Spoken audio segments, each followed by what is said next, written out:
The morning Marcus Webb received his test results, the sky outside the hospital window was the kind of pale grey that couldn't decide whether it wanted to rain or not. He sat in the small consultation room with its antiseptic smell and fluorescent hum, staring at Dr. Patel's face, trying to read the expression there before the words arrived.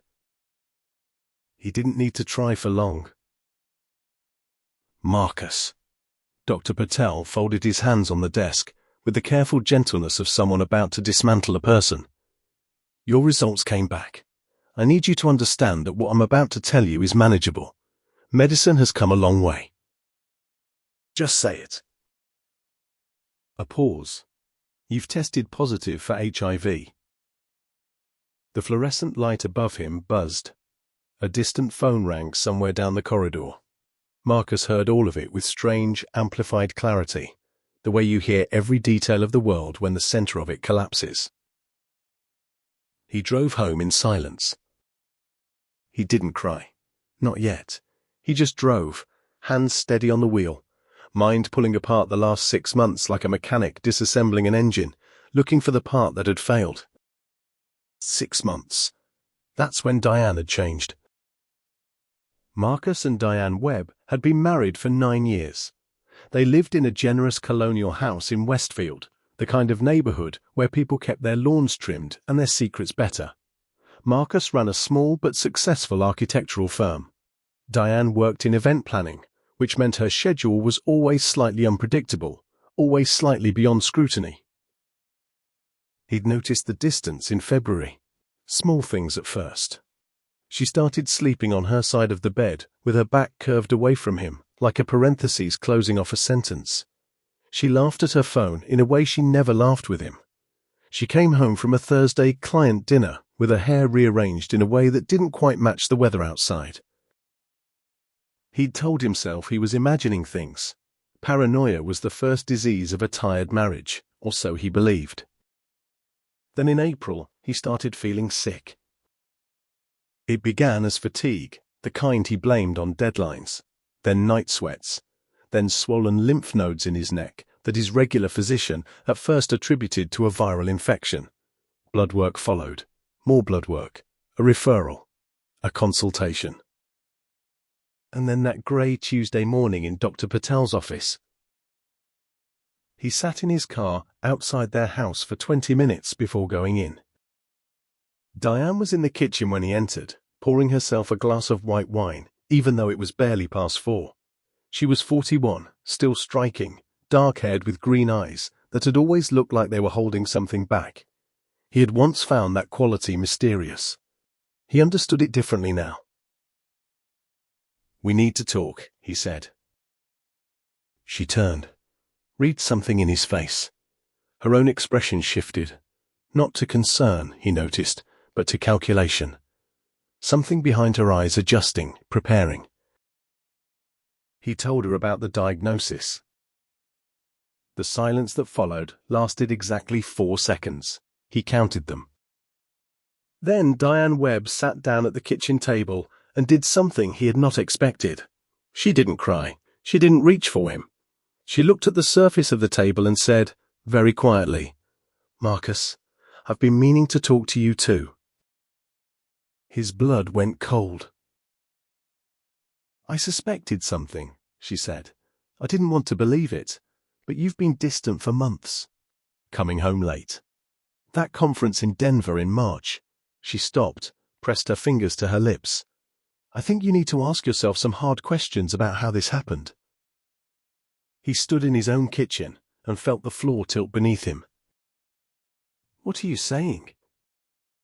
She looked up, and there it was, the calculation fully assembled behind those green eyes, dressed up as grief. "I'm saying I love you, Marcus, but I'm not going to pretend I haven't been worried. About us. About where you've been." He left the kitchen without another word. It started the next day. He didn't know it at first. He was focused on appointments, on antiretroviral consultations, on the terrifying bureaucracy of a new medical reality. But his phone began to go quiet in a way that felt wrong. His college friend Devon, who texted every few days without fail, stopped responding. His cousin Teresa, who called every Sunday, let 2 Sundays pass.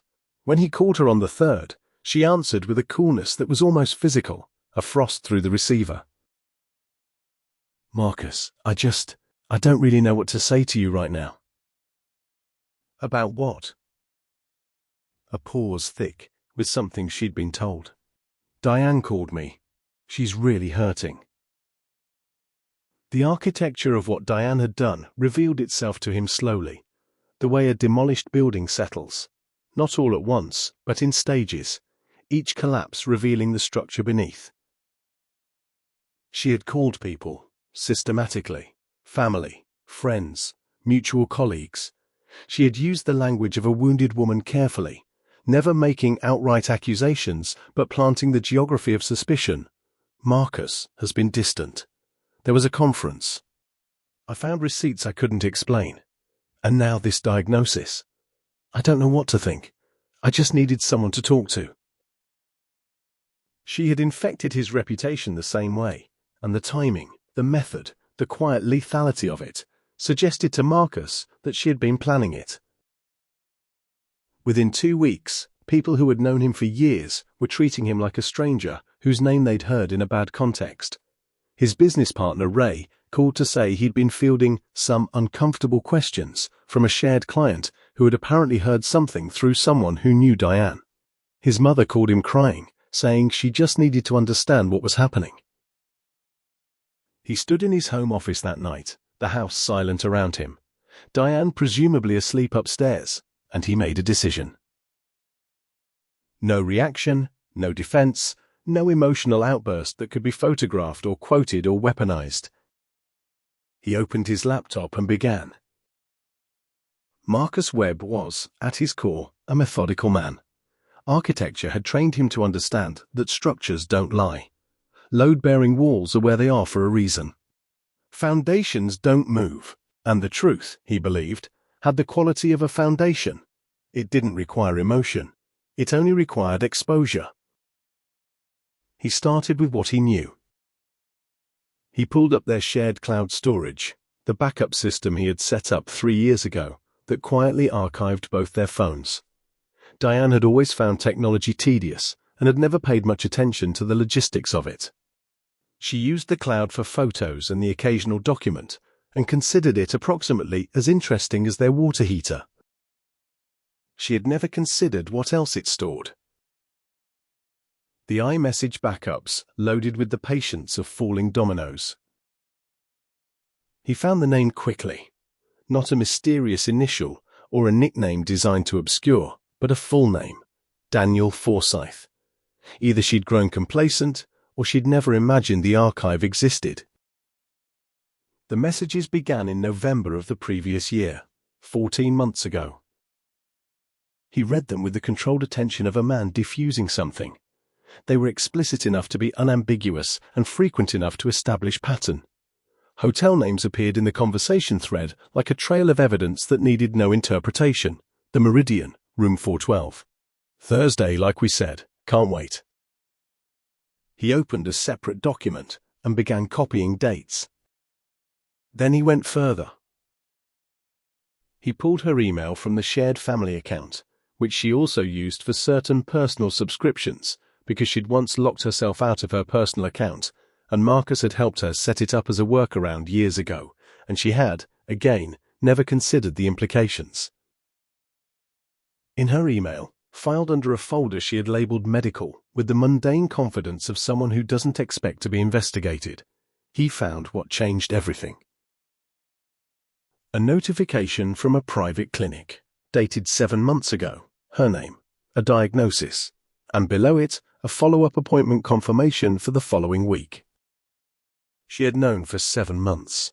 She had known, and she had come home, and she had sat at dinner with him, and she had slept in their bed, and she had said nothing. And when he had become sick and received his own diagnosis, she had turned to the people who loved him, and quietly, surgically, made him into the villain. Marcus sat back in his chair. The house breathed around him in the dark. He didn't feel rage. What he felt was something colder and more clarifying than rage, the sensation of seeing a thing exactly as it was, without distortion. He created a folder on an encrypted external drive and began to organize what he had. He called a lawyer named Patricia Cheng the following Monday. He had researched her carefully. She specialized in family law with a secondary focus on medical litigation and had a reputation for the kind of composed brutality that doesn't raise its voice. He met her in her office and laid out what he had. She listened without interrupting, which he respected. When he finished, she was quiet for a moment. Then she said, "The medical records timeline alone is significant. But I want to talk about jurisdiction, because depending on the state, knowingly exposing a partner to HIV without disclosure is a criminal matter." "I'm aware. The affair documentation strengthens the divorce case, obviously. But I want to be strategic about sequencing. You don't want to show your hand before we're ready." She looked at him across the desk. "How are you holding up?" It was the first time anyone had asked him that in weeks. "I'm managing," he said. "Good. Keep managing. Don't confront her. Don't change your behavior. Don't give her anything to work with." She tapped her pen against the desk. "When we're ready, we'll move." He spent the following 3 weeks in a kind of suspended performance. He came home at reasonable hours. He had dinners at the table. He answered Diane's occasional attempts at conversation with the measured neutrality of someone managing a professional relationship. If she noticed anything different in him, she gave no indication. Meanwhile, he continued building. He contacted the hotel directly and, citing billing issues with a corporate account, confirmed that a reservation had been made in Diane's name on specific dates, information that aligned precisely with the gaps in her schedule he'd been documenting. He obtained a formal copy of his own medical records showing his first confirmed positive result, dated 4 months after the date on Diane's clinic notification. He found a message in the cloud backup from Daniel Forsyther that, in the context of everything else, made him close his laptop and sit in silence for a full minute. Daniel had written, in October, 7 weeks after Diane's diagnosis, "You still haven't told him? D, you need to deal with this." And her reply, "I'll handle it. Stop pushing me." He printed it, added it to the folder. The gathering was announced by his mother-in-law, Eleanor, in early June. A birthday lunch for Eleanor's 72nd, to be held at the family home in Riverside. The whole extended family would be there. Siblings, cousins, Diane's aunt who had stopped speaking to Marcus based on something Diane had apparently told her, his own sister Camille, who had been icily non-committal for weeks. When Diane mentioned it to him over breakfast, watching carefully for his reaction, he simply nodded. "Of course. I'll be there." Something moved across her face that wasn't quite relief and wasn't quite apprehension. A recalibration. "Good," she said, and poured her coffee. The day of Eleanor's birthday was one of those saturated June Saturdays that makes everything look slightly more vivid than it has a right to. The family home had a large back garden where Eleanor had set up tables under an arch of wisteria, and by the time Marcus arrived, 22 people were distributed across the garden in the social configurations of a family that had already heard a story about him. He felt it immediately, the adjustment of postures, the conversations that didn't quite resume at full volume when he passed, his sister-in-law Bridget touching Diane's arm with the warm solidarity of someone supporting the wronged party. Diane moved through the garden with the practiced grace of a woman in her own element, occasionally casting glances in his direction that he read as monitoring. She was wearing pale yellow and had arranged her hair the way she wore it for important events. She had dressed for this, he realized. She had dressed for a performance. He carried his folder in a slim leather portfolio that he had brought in from the car along with a bottle of wine for Eleanor, presenting the portfolio as something work-related he needed to reference, which no one questioned because everyone knew he was the kind of man who brought work to family gatherings. He waited. The meal moved through its phases: appetizers, main course, the warm social noise of a family lunch building toward the easy intimacy of dessert. Around the time Eleanor's birthday cake arrived, a flourless chocolate affair that received genuine admiration, Diane's Uncle Raymond made a comment that was clearly meant to be heard, something about people finding things closer to home than they expect, and Diane receiving it with a practiced, sorrowful smile. Marcus set down his fork. "I'd like to say something," he said. The table shifted. Conversations dropped. He had a quality of stillness that made people pay attention when he chose to use it. Diane had always said it was one of the things she'd first noticed about him, that stillness. He saw her notice it now, and for the first time in months, he saw something flicker behind her green eyes that wasn't calculation. It was fear. "I know that many of you have heard things about me over the last several weeks," he said, his voice level, "about my health situation, about how it came to be. I want to take a few minutes to share some information, because I think clarity is more valuable than continued misunderstanding." He opened the portfolio. He had organized it the way he organized architectural presentations, beginning with the foundation, building upward, each layer depending on the one beneath. He did not perform emotion. He did not look at Diane while he spoke. He simply laid the truth on the table, the way you lay a set of plans on a desk and let the structures speak for themselves. He began with the timeline. His own test results, showing his confirmed positive date. Dr. Patel had provided a clinical letter documenting the progression of his symptoms and the probable window of transmission, which Patricia had confirmed was legally obtainable under specific disclosure provisions. He placed the documents on the table without drama. Then he placed the printout from Diane's clinic, which he had received a legal copy of through proceedings Patricia had initiated, confirming Diane's positive result 7 months before his own. The garden had gone very quiet. He placed the hotel reservation records.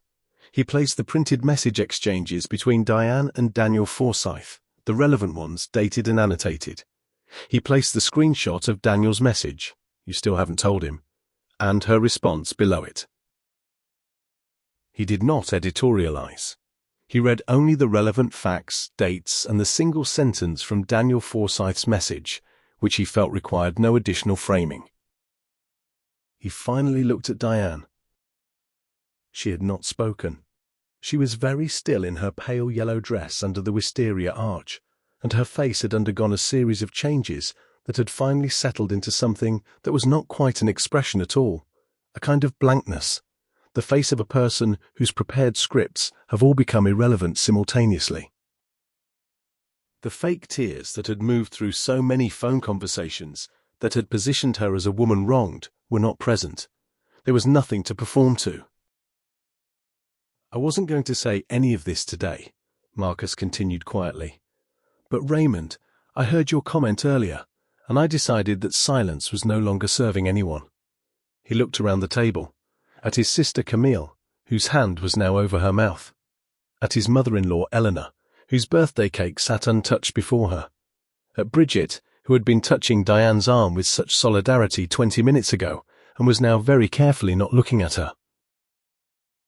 "I don't believe in public scenes," he said, "and this is not one. This is a presentation of facts. You were given one version of events. I'm providing the documented version. What you do with it is your own choice." He closed the portfolio. Eleanor said, very softly, "Marcus." "Happy birthday, Eleanor," he said. "The flourless chocolate is exceptional." He picked up his coffee cup and drank from it. What happened in the minutes and hours that followed was a thing that Marcus would later describe to his therapist as a kind of controlled demolition, exactly planned, exactly sequenced, and ultimately irreversible. Diane left the garden approximately 4 minutes after he finished speaking. He heard her heels on the patio stones and did not turn to watch. He spoke briefly with his sister Camille, who cried and held his hands and said she was sorry, that she should have called, that she'd been so foolish. And he told her he understood and that it was all right and meant it. He spoke with his mother-in-law, which was harder. Eleanor was a dignified woman who had never, in 9 years, said anything unkind to him, and the expression on her face when he finally sat beside her held grief rather than accusation, which he found unexpectedly moving. "I didn't know," Eleanor said, "about any of it. I need you to believe me." "I do," he said, and he did. His lawyer Patricia called that evening. She had filed the divorce petition that morning, and the criminal complaint regarding knowing exposure to HIV was moving through the relevant channels. "This will take time," she told him, "but the evidentiary foundation is as solid as I've worked with. How are you feeling?" "Clear," he said. It was the most accurate word he had. The story moved through the social network that Diane had so carefully seeded over the preceding weeks with the corrective speed of documented truth. People who had been given an architecture of lies found themselves with better blueprints and made adjustments accordingly. The calls that had gone unanswered began, tentatively at first, to come back. Devon texted on a Thursday afternoon, "Marcus, I owe you a serious conversation and a serious apology. Can we get dinner?" He replied, "Yes, Thursday works." He saw Diane once more before the formal proceedings began, a brief and practical encounter arranged through their respective lawyers at Patricia's office to exchange some documentation. She sat across the conference table from him, composed in the way of someone who has given up a performance and isn't sure what expression to wear in its absence. She did not apologize. He had not expected her to, and found that the absence of an apology was in some ways informative. It told him everything about the 9 years behind him and confirmed the appropriateness of the decision ahead. What she said instead, as they were gathering their respective documents at the end of the meeting, was, "You were always so controlled." He considered this. "Yes," he said, "I was." He meant it as a compliment to himself. The house in Westfield sold in September. He moved to a smaller apartment near his firm's new office, a place with high ceilings and good light that he had designed the interior of himself in the careful way of a man who has decided to pay attention to his own life. He was on treatment and doing well. Dr. Patel had been right. Medicine had come a long way. He ran 3 mornings a week in the park near the apartment. He started cooking again, something he had stopped doing somewhere in the middle years of the marriage, and found that he'd missed it. The criminal case proceeded.